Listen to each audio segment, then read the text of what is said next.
السلام علیکم ورحمۃ اللہ وبرکاتہ۔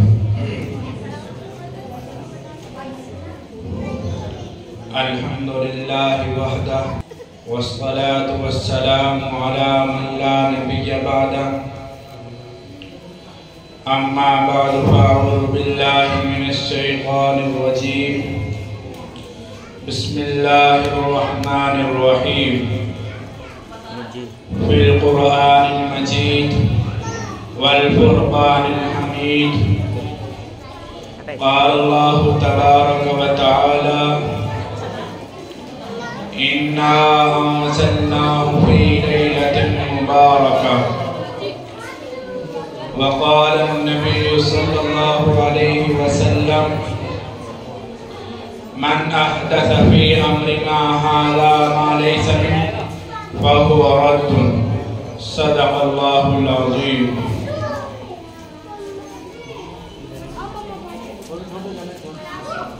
اسٹیج پر رونق افروز علماء کرام اور آج کی اس جلسے کی صدارت فرما رہے ہم سبھی کے بڑے، ہم سبھی کے کرم فرما حضرت مولانا محمد خالد صاحب، صدر جمعیت علماء ہند مودی نگر،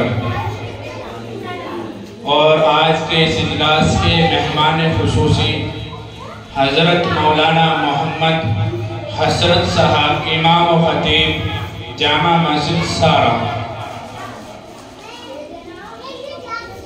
اور قابل مبارکباد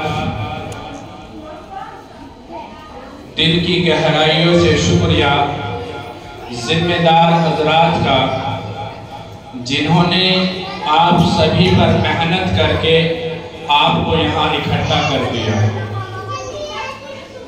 اور آپ کا بھی شکریہ کہ آپ نے اپنی تمام ضرورتوں کو آگے پیچھے کر کے اس پنڈال کو زینت بخشی، اور ماشاءاللہ قاری صاحب کی محنتوں کا نتیجہ ہے کہ انہوں نے اس قدر محنت کی کہ ماشاءاللہ آپ کو اس جلسے کی رونق بنا دیا، اور ماشاءاللہ ابھی آپ حضرات کے سامنے بچوں کا پروگرام ہوا، بڑا دل خوش ہوا، واقعی محنت کا نتیجہ ہے، پرسٹک کا نتیجہ ہے، ورنہ تو ہم نے دیکھا ہے کہ ایک فلم ایکٹر، ایک ناچنے والی نہ جانے کتنی محنتیں کرتے ہیں، جب جا کر انہیں کوئی کردار نبھانا آتا ہے تو آپ اندازہ لگا سکتے ہیں کہ چند وقت کے اندر حضرت قاری محمد جاوید صاحب نے کیسی محنت کی ہوگی کہ بڑے ہی اچھے انداز میں بچوں نے پروگرام پیش کیا، دل خوش ہو گیا۔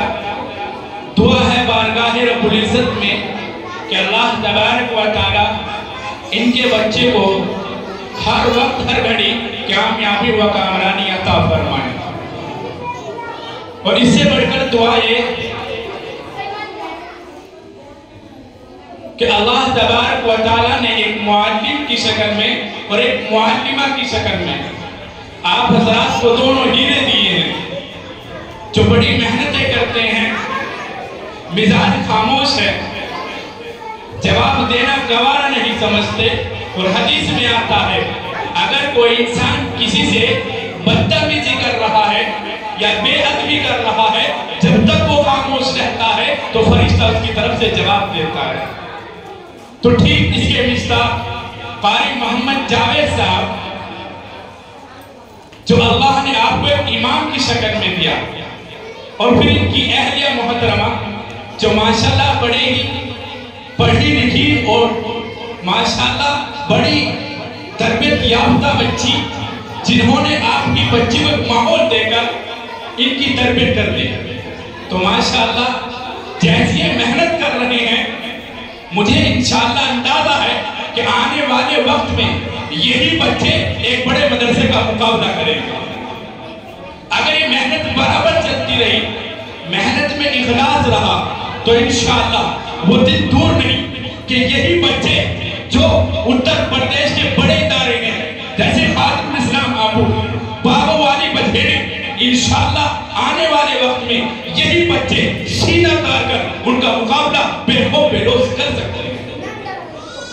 لیکن دعا ہے آپ حضرات سے، میری درخواست ہے کہ جیسی محنت کر رہے ہیں بچوں کے اوپر، آپ کی بھی ذمہ داری بنتی ہے کہ آپ بھی ان کے ساتھ قدم بقدم ملا کر چلیں۔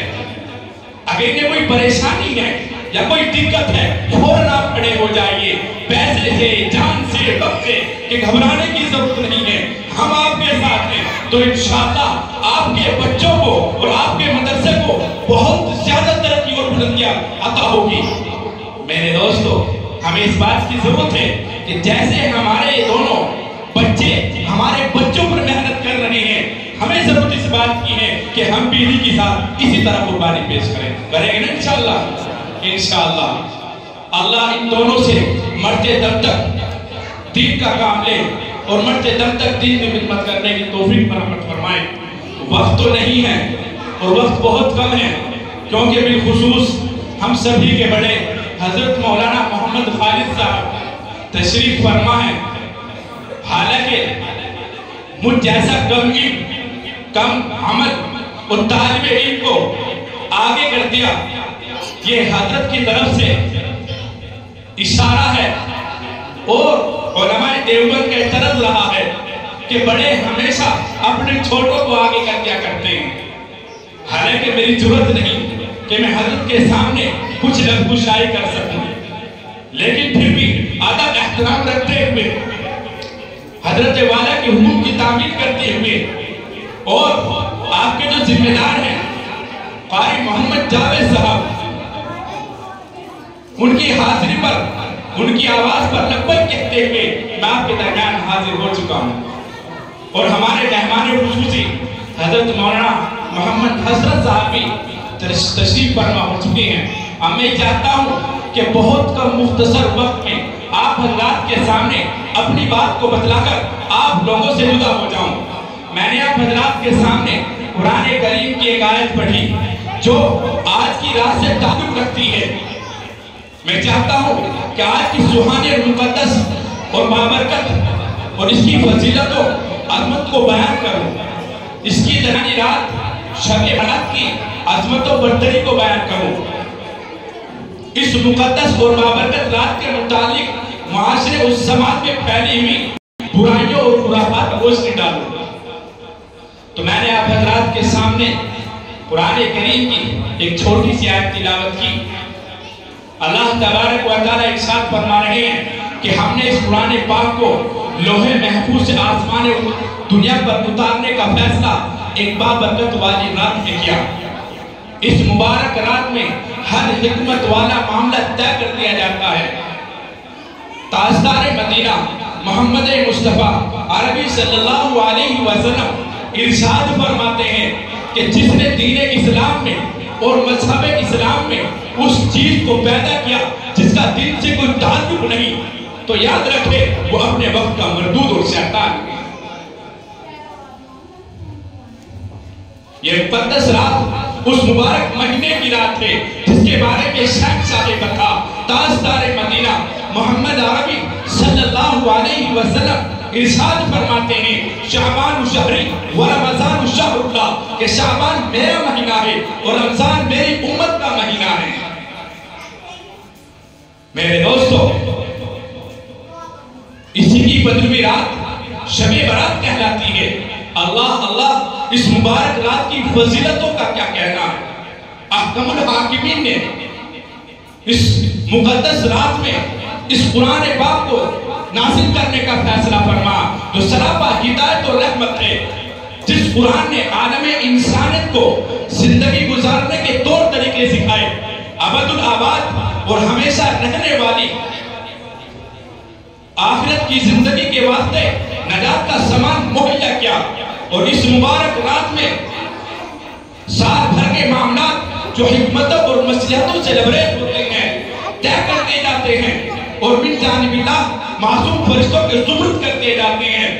ہر مسلمان کے لیے ضروری ہے کہ ماہ شعبان میں غفلت کی چادر اتار کے اس ماہ رمضان لیے تیاری کرے، گناہوں سے توبہ اور استغفار کرے، ہمدن تیاری کرے، دربار خدا بندی میں گریزاری کرے۔